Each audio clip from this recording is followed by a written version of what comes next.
આપણે ગઈકાલે જૂથના નિયમની ચર્ચા કરી હતી. હવે આજે એનાથી આગળ જઈએ છીએ. તો અહીં જૂથના નિયમનો જ ઉપયોગ થાય છે અને પણ સરવાળા માટે જૂથનો નિયમ છે. અહીં આગળ કિંમત શોધવા માટે આ જૂથના નિયમનો આપણે ઉપયોગ કરીએ છીએ. તો અહીંયા તમે જુઓ કે શરૂઆતની અંદર બે રકમ જે આપી છે મેં એનું એક જૂથ લીધું, વત્તા પછી બાકીની બે રકમ આપી છે એનું એક જૂથ લીધું છે. અહીંયા વત્તા અને આની અંદર ઓછા હતા, બરાબર. તો આ બે નિશાન પૈકી કયું મૂકવું? તો આ ઓછાનું નિશાન અહીં મુકાય, તો મેં અહીં વત્તાની જગ્યાએ આ અંદરનું જે ઓછા હતું એ મૂકી દીધું. અહીં બાકી જેમ હતું એમને મૂકી દીધેલું છે. હવે મેં તમને શીખવાડ્યું છે અહીંયા ક્રોસ લાઈન ગુણાકાર થશે. તો 11 તરી 33 ઓછા 7 6 42 નીચે 11 સીતું 77 વત્તા અહીં 22 ગુણ્યા 8 એટલે 8 દુ 16 નો છગડો વધી પડી 1 8 દુ 16 ને 17. હવે માઇનસ થશે કારણ કે માઇનસ ગુણ્યા પ્લસ એટલે માઇનસ થાય, બરાબર. ચાલો અહીં હજી કૌંસમાં જ રાખું છું, કૌંસ છોડીશું પછી આપણે વાત કરીશું. પ્લસ અહીંયા 21 5 105 છેદમાં 21 ગુણ્યા 22 કરવાના છે, બરાબર છે. તો 22 દુ 44 અને 22 એકા 22 462 થશે, બરાબર. હવે આપણી પાસે 33 માઇનસ 42, તો 33 માંથી 42 જાય એટલે 9 વધશે, બરાબર. પણ આ બેમાં મોટી સંખ્યા આ છે, નિશાની માઇનસ છે એટલે એ માઇનસ વધશે. નીચે 77. હવે અહીં આગળ જુઓ, અહીં હાલ તો વત્તા મૂકું છું, પછી આનો જે જવાબ આવે પછી આપણે એ નિશાન મૂકી દઈશું. 176 અને 105 અલગ અલગ નિશાની છે એટલે બાદ બાકી થશે. 176 માંથી 105 જાય એટલે 71 વધે, તો માઇનસ 71 વધશે અને છેદમાં 462, બરાબર. હવે અહીં જેમ કર્યું હતું એવી રીતે અહીં આગળ જો પાછી બે નિશાની થાય તો અંદર માઇનસની નિશાની હોય તો આપણે બહાર માઇનસની નિશાની મૂકી શકીએ. તો -9 છેદમાં 77 માઇનસ 71 છેદમાં 462. હવે અહીં આગળ તમે જુઓ કે ફરી પાછું ક્રોસ લાઈન ગુણાકાર કરવાનો થશે. 462 ગુણ્યા 9, તો 462 ગુણ્યા 9 કરો, 462 ગુણ્યા 9 તો 9 દુ 18 નો આઠડો વધી પડી 1, 6 નું 54, 54 ને 55 નો પાંચડો વધી પડી 5, 9 ચોક 36, 36 ને 5 41. તો અહીંયા માઇનસ 4158. પછી અહીં આગળ માઇનસ 77 ગુણ્યા 71, 77 ગુણ્યા 71 તો 0, 77 49 નો નવડો વધી પડી 4, 77 49 49 અને 4 53. તો અહીં થશે 5390 અને છેદમાં અહીં 77 ગુણ્યા 462 એ તમારે જાતે કરવાના થશે. હવે અહીં આગળ મેં જોયું આ બંનેની નિશાની સરખી છે એટલે બંનેનો સરવાળો થઈ છે, ભલે નિશાન માઇનસ રહેશે. તો અહીંયા 8 પછી 9 5 14 નો ચોગડો વધી પડી 1, 1 ને 2, 2 ને 3 5, 5 ને 4 9 અને છેદમાં 77 ગુણ્યા 462 એનો જે જવાબ આવે. પુસ્તકની અંદર છેદ ઉડાડ્યા પછી તમને જવાબ આપેલો છે, બરાબર છે. એટલે એમાં છેદ જો ના ઉડાડવામાં આવે તો આવો જ જવાબ આવે, બરાબર. એટલે એવું ના સમજતા કે ચોપડીમાં જુદો જવાબ છે ને અહીંયા આગળ જુદો જવાબ છે, બંને જવાબ સમાન જ છે, બરાબર. હવે બીજા દાખલાની આપણે વાત કરીએ છીએ.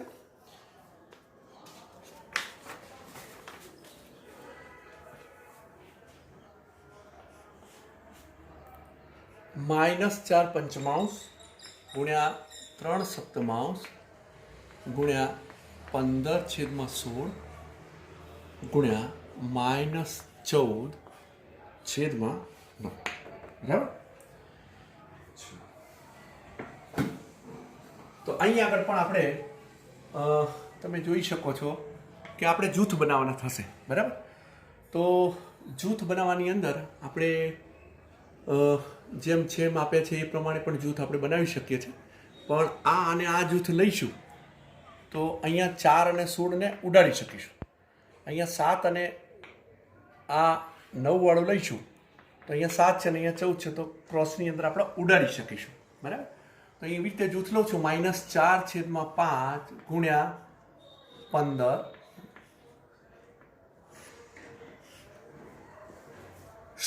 સ્ટોપ. હા, ગુણ્યા અહીંયા આગળ બાકીની બે સંખ્યાઓ હતી 3/7 ગુણ્યા -14/9. બરાબર. હવે અહીંયા આગળ છેદ ઉડે છે તમે જોઈ શકો છો કે 4 એકા 4 અને 4 ચોક 16. બરાબર.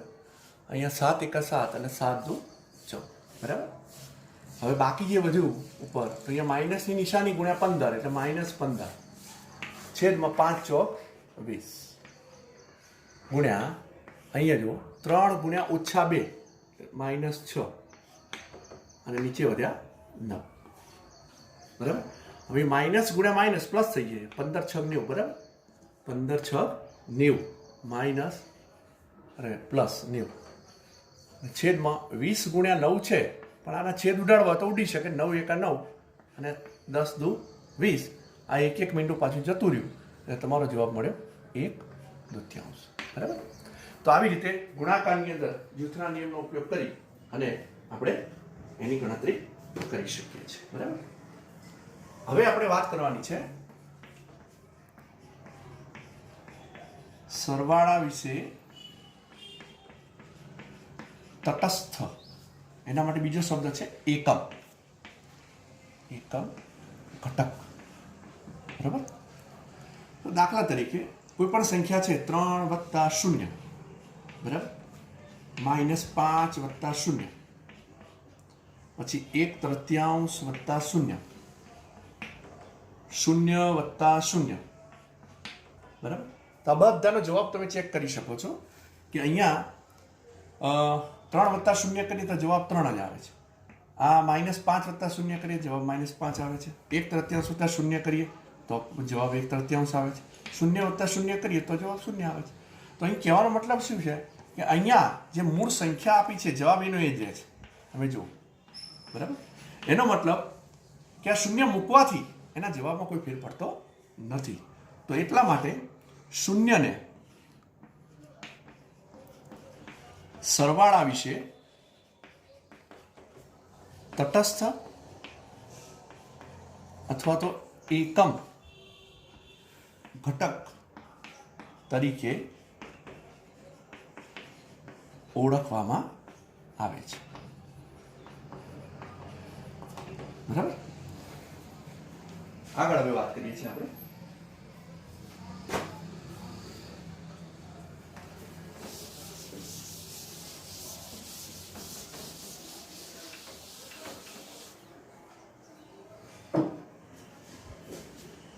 વાત કરીએ છીએ ગુણાકાર વિશેના એકમ ઘટક. ગુણાકાર વિશે તટસ્થ અથવા એકમ ઘટક. તો અહીંયા તમે જુઓ કે 3 ગુણ્યા 1 મૂકીએ તો જવાબ શું થાય? -2 ગુણ્યા 1 મૂકીએ તો જવાબ શું થાય? 4/3 ગુણ્યા 1 મૂકીએ તો જવાબ શું થાય? x ગુણ્યા 1 મૂકીએ તો જવાબ શું થાય? બરાબર. 0 ગુણ્યા 1 મૂકીએ તો જવાબ શું થાય? બરાબર. તમે જોઈ શકો 3 એકા 3 -2 ગુણ્યા 1 એટલે -2 જ થાય. 4/3 ગુણ્યા 1 એટલે 4/3 જ થાય. x ગુણ્યા 1 એટલે x જ થાય. 0 ગુણ્યા 1 એટલે 0 થાય. તો અહીંયા પણ તમે જુઓ કે પ્રથમ જે સંખ્યા આપેલી છે એ જ જવાબ તરીકે તમને મળે છે. બરાબર. ખાલી ક્રિયા અહીંયા ગુણાકારની છે બધા. તો એનો મતલબ એવો થયો કે 1 એ ગુણાકાર વિશે તટસ્થ ઘટક છે. 1 એ ગુણાકાર વિશે તટસ્થ એટલે કે એકમ ઘટક છે. હવે આ બંને છેલ્લા જે પોઈન્ટ છે એ બે પોઈન્ટનો ઉપયોગ કરી અને આપણે જોઈએ તો તમને આવા પ્રકારના પ્રશ્ન પૂછી શકે. બરાબર. કે સરવાળા વિશે તટસ્થ ઘટક ખાલી જગ્યા છે. સહગુણાકાર વિશે તટસ્થ ઘટક ખાલી જગ્યા છે. બરાબર. તો આવી રીતે તમને એ પૂછી શકે છે. બરાબર. હવે આપણે વાત કરીએ છીએ વિરોધી સંખ્યા વિશે.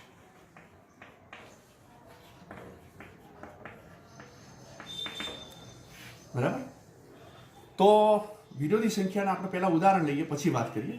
દાખલા તરીકે અહીંયા 3 વત્તા -3 બરાબર -1/2 વત્તા 1/2 બરાબર કેટલા થાય? પછી x વત્તા -x બરાબર શું થાય? બરાબર. તો તમે આ ત્રણેય દાખલાની અંદર જુઓ કે અહીંયા આ 3 વત્તા છે ને આ ઓછા છે. 3 ઓછા 3 શૂન્ય થઈ જાય. -1/2 વત્તા 1/2 એટલે શૂન્ય થઈ જાય. x વત્તા ઋણ x શૂન્ય થઈ જાય. તો જે બેનો સરવાળો શૂન્ય થાય, બરાબર, અહીં જુઓ તો સરવાળો છે, જે બે સંખ્યાનો સરવાળો શૂન્ય થાય એ બે સંખ્યાઓ એકબીજાની વિરોધી સંખ્યા કહેવાય. બરાબર. જે બે સંખ્યાઓનો સરવાળો શૂન્ય થાય તે બે સંખ્યા એકબીજાની વિરોધી સંખ્યા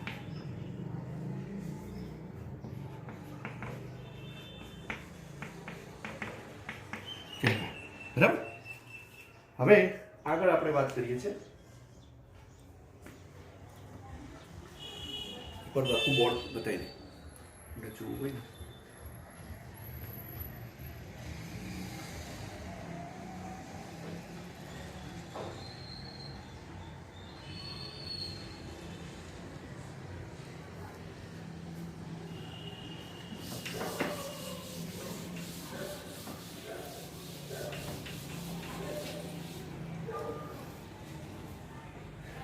આગળ આપણે વાત કરીએ છીએ વ્યસ્ત સંખ્યા વિશે. વ્યસ્ત સંખ્યા સૌથી પહેલા આપણે એના ઉદાહરણ લઈએ. દાખલા તરીકે 2 ગુણ્યા 1/2 બરાબર, પછી -1/3 ગુણ્યા -3, ત્રીજું x ગુણ્યા 1/x, 3/2 ગુણ્યા 2/3. આ બધાનો જવાબ આપણે ચેક કરીએ તો ખ્યાલ આવે આપણને. અહીં જો 2 2 જતા રહે, 1 વધે. અહીંયા 3 3 જતા રહે, -1 ગુણ્યા -1 એટલે 1 થઈ જાય. x જતા રહેવાના, 1 વધ્યા. 3 જતા રહ્યા, 2 જતા રહ્યા, 1 વધ્યા. અહીંયા જુઓ, અહીં કોઈ પણ બે સંખ્યા વડે વચ્ચે આપણે ગુણાકાર કર્યો છે, બધી સંખ્યાઓ, અને ગુણાકાર કરવાથી જવાબ 1 મળે છે. તો જે બે સંખ્યાનો ગુણાકાર 1 મળે, જે બે સંખ્યાઓનો ગુણાકાર 1 મળે તે બે સંખ્યા એકબીજાની વ્યસ્ત સંખ્યા કહેવાય.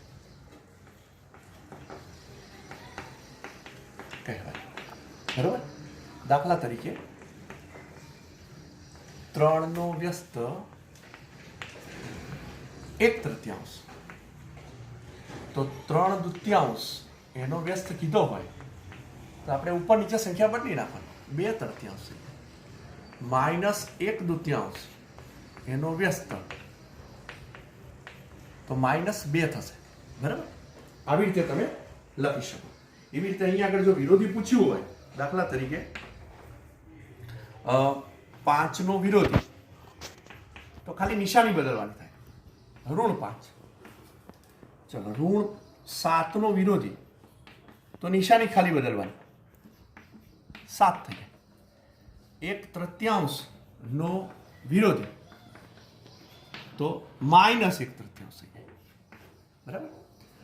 તો આજે આપણે જેટલી વસ્તુ શીખ્યા છીએ એટલી વસ્તુ વિશે હું તમને એક એક્સરસાઇઝ આપું છું. એની ગણતરી કરી અને તમારે મને વોટ્સઅપમાં મોકલવાની છે. બરાબર છે. તો હોમવર્ક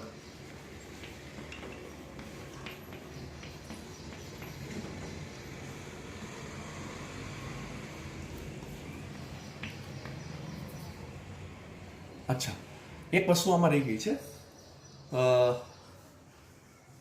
દાખલા તરીકે 0 નો વ્યસ્ત લેવાનો થાય તો આપણને એમ થાય કે 1/0 ના લખાય, તો આવું ન લખી શકાય. કારણ કે આનું અસ્તિત્વ નથી. બરાબર, એટલે શૂન્યનો વ્યસ્ત નથી. બરાબર, ચાલો.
આમાંથી ફરીથી 2 મિનિટ.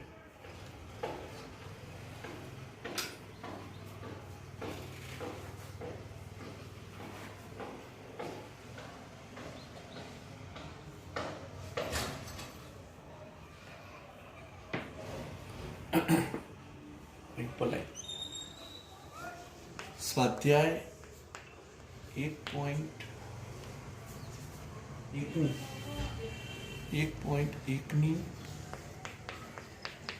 ગણતરી કરવી. તો તમને હોમવર્કની અંદર 10 પ્રશ્નો આપ્યા છે.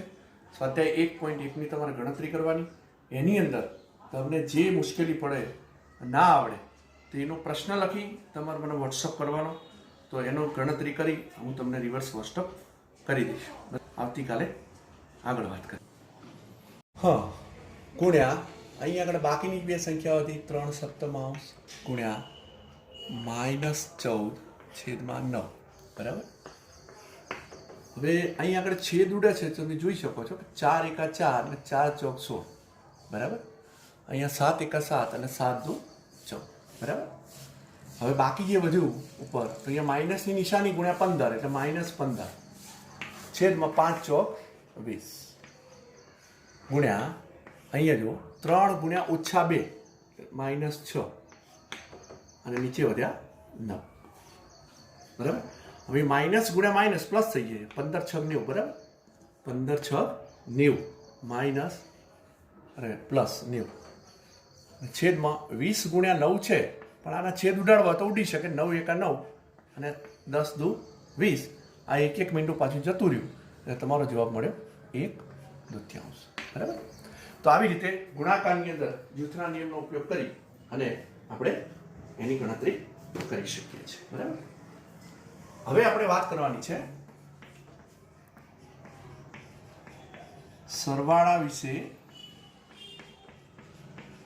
તટસ્થ. એના માટે બીજો શબ્દ છે એકમ. એકમ ઘટક, બરાબર. તો દાખલા તરીકે કોઈ પણ સંખ્યા છે 3 વત્તા 0, બરાબર, -5 વત્તા 0, પછી 1/3 વત્તા 0, 0 વત્તા 0, બરાબર. તો આ બધાનો જવાબ તમે ચેક કરી શકો છો કે અહીંયા 3 વત્તા 0 કરીએ તો જવાબ 3 જ આવે છે. આ -5 વત્તા 0 કરીએ જવાબ -5 આવે છે. 1/3 વત્તા 0 કરીએ તો જવાબ 1/3 આવે છે. 0 વત્તા 0 કરીએ તો જવાબ 0 આવે છે. તો અહીં કહેવાનો મતલબ શું છે કે અહીંયા જે મૂળ સંખ્યા આપી છે જવાબ એનો એ જ રહે છે. તમે જુઓ, બરાબર. એનો મતલબ કે આ 0 મૂકવાથી એના જવાબમાં કોઈ ફેર પડતો નથી. તો એટલા માટે 0ને સરવાળા વિશે તટસ્થ અથવા તો એકમ ઘટક તરીકે ઓળખવામાં આવે છે, બરાબર. આગળ હવે વાત કરીએ છીએ આપણે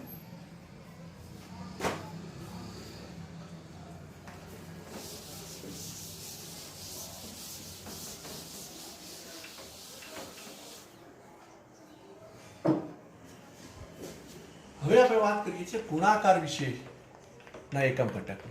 ગુણાકાર વિશે તટસ્થ અથવા એકમ ઘટક. તો અહીંયા તમે જુઓ કે 3 ગુણ્યા 1 મૂકીએ તો જવાબ શું થાય? -2 ગુણ્યા 1 મૂકીએ તો જવાબ શું થાય? 4/3 ગુણ્યા 1 મૂકીએ તો જવાબ શું થાય? x ગુણ્યા 1 મૂકીએ તો જવાબ શું થાય? બરાબર. 0 ગુણ્યા 1 મૂકીએ તો જવાબ શું થાય? બરાબર. તમે જોઈ શકો 3 એકા 3, -2 ગુણ્યા 1 એટલે -2 જ થાય. 4/3 ગુણ્યા 1 એટલે 4/3 જ થાય. x ગુણ્યા 1 એટલે x જ થાય. 0 ગુણ્યા 1 એટલે 0 થાય. તો અહીંયા પણ તમે જુઓ કે પ્રથમ જે સંખ્યા આપેલી છે એ જ જવાબ તરીકે તમને મળે છે, બરાબર. ખાલી ક્રિયા અહીંયા ગુણાકારની છે બધા. તો એનો મતલબ એવો થયો કે 1 એ ગુણાકાર વિશે તટસ્થ ઘટક છે. 1 એ ગુણાકાર વિશે તટસ્થ એટલે કે એકમ ઘટક છે. હવે આ બંને છેલ્લા જે પોઈન્ટ છે એ બે પોઈન્ટનો ઉપયોગ કરી અને આપણે જોઈએ તો તમને આવા પ્રકારના પ્રશ્ન પૂછી શકે, બરાબર, કે સરવાળા વિશે તટસ્થ ઘટક ખાલી જગ્યા છે. સહગુણાકાર વિશે તટસ્થ ઘટક ખાલી જગ્યા છે, બરાબર. તો આવી રીતે તમને એ પૂછી શકે છે, બરાબર.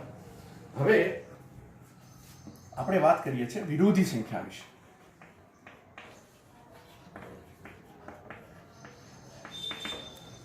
બરાબર. તો વિરોધી સંખ્યાના આપણે પહેલા ઉદાહરણ લઈએ પછી વાત કરીએ. દાખલા તરીકે અહીંયા 3 + -3, બરાબર, માઇનસ 1/2 વત્તા 1/2 બરાબર કેટલા થાય? પછી x વત્તા માઇનસ એક્સ બરાબર શું થાય? બરાબર. તો તમે આ ત્રણેય દાખલાની અંદર જુઓ કે અહીંયા આ 3 વત્તા છે ને આ ઓછા છે. 3 ઓછા 3 શૂન્ય થઈ જાય. માઇનસ 1/2 વત્તા 1/2 એટલે શૂન્ય થઈ જાય. x વત્તા ઋણ x શૂન્ય થઈ જાય. તો જે બેનો સરવાળો શૂન્ય થાય, બરાબર, અહીં જુઓ તો સરવાળો છે, જે બે સંખ્યાનો સરવાળો શૂન્ય થાય એ બે સંખ્યાઓ એકબીજાની વિરોધી સંખ્યા કહેવાય. બરાબર. જે બે સંખ્યાઓનો સરવાળો શૂન્ય થાય તે બે સંખ્યા એકબીજાની વિરોધી સંખ્યા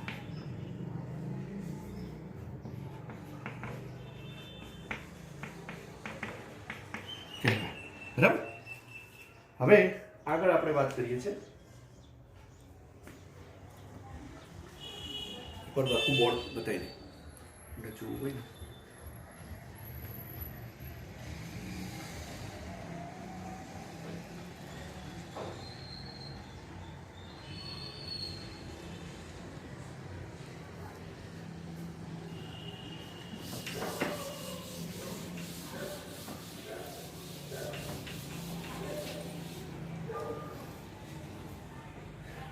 આગળ આપણે વાત કરીએ છીએ વ્યસ્ત સંખ્યા વિશે. વ્યસ્ત સંખ્યા સૌથી પહેલા આપણે એના ઉદાહરણ લઈએ. દાખલા તરીકે 2 ગુણ્યા 1/2 બરાબર. પછી -1/3 ગુણ્યા -3. ત્રીજું x ગુણ્યા 1/x. 3/2 ગુણ્યા 2/3. આ બધાનો જવાબ આપણે ચેક કરીએ તો ખ્યાલ આવે આપણને. અહીં જો 2 જતા રહે, 1 વધે. અહીંયા 3 જતા રહે, -1 ગુણ્યા -1 એટલે 1 થઈ જાય. x જતા રહેવાના, 1 વધ્યા. 3 જતા રહ્યા, 2 જતા રહ્યા, 1 વધ્યા. અહીંયા જુઓ, અહીં કોઈ પણ બે સંખ્યા વડે વચ્ચે આપણે ગુણાકાર કર્યો છે, બધી સંખ્યાઓ, અને ગુણાકાર કરવાથી જવાબ 1 મળે છે. તો જે બે સંખ્યાનો ગુણાકાર 1 મળે, જે બે સંખ્યાઓનો ગુણાકાર 1 મળે તે બે સંખ્યા એકબીજાની વ્યસ્ત સંખ્યા કહેવાય.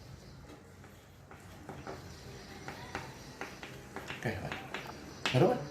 દાખલા તરીકે 3 નો વ્યસ્ત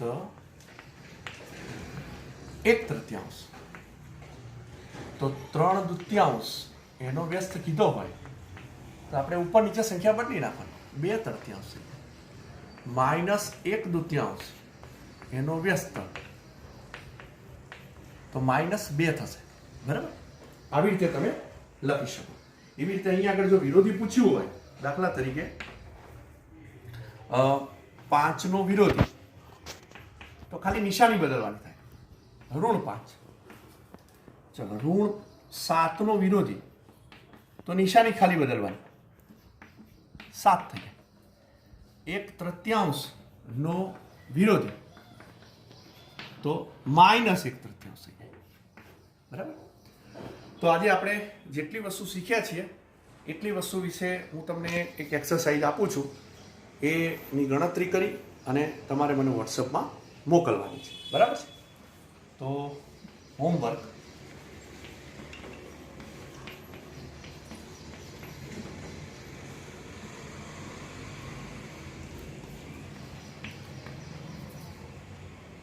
અચ્છા, એક વસ્તુ આમાં રહી ગઈ છે. દાખલા તરીકે 0 નો વ્યસ્ત લેવાનો થાય તો આપણને એમ થાય કે 1/0 ના લખાય, તો આવું ન લખી શકાય, કારણ કે આનું અસ્તિત્વ નથી. બરાબર. એટલે 0 નો વ્યસ્ત નથી. બરાબર. ચાલો,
આમાંથી ફરીથી 2 મિનિટ.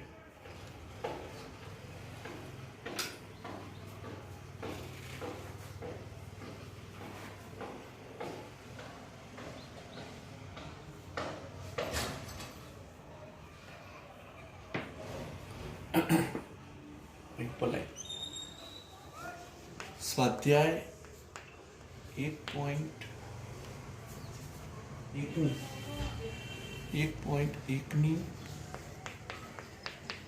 ગણતરી કરવી. તો તમને હોમવર્કની અંદર 10 પ્રશ્નો આપ્યા છે. સ્વાધ્યાય 1.1ની તમારે ગણતરી કરવાની. એની અંદર તમને જે મુશ્કેલી પડે, ના આવડે, તો એનો પ્રશ્ન લખી તમારે મને વોટ્સઅપ કરવાનો. તો એનો ગણતરી કરી હું તમને રિવર્સ વોટ્સઅપ કરી દઈશ. આવતીકાલે આગળ વાત કરીએ.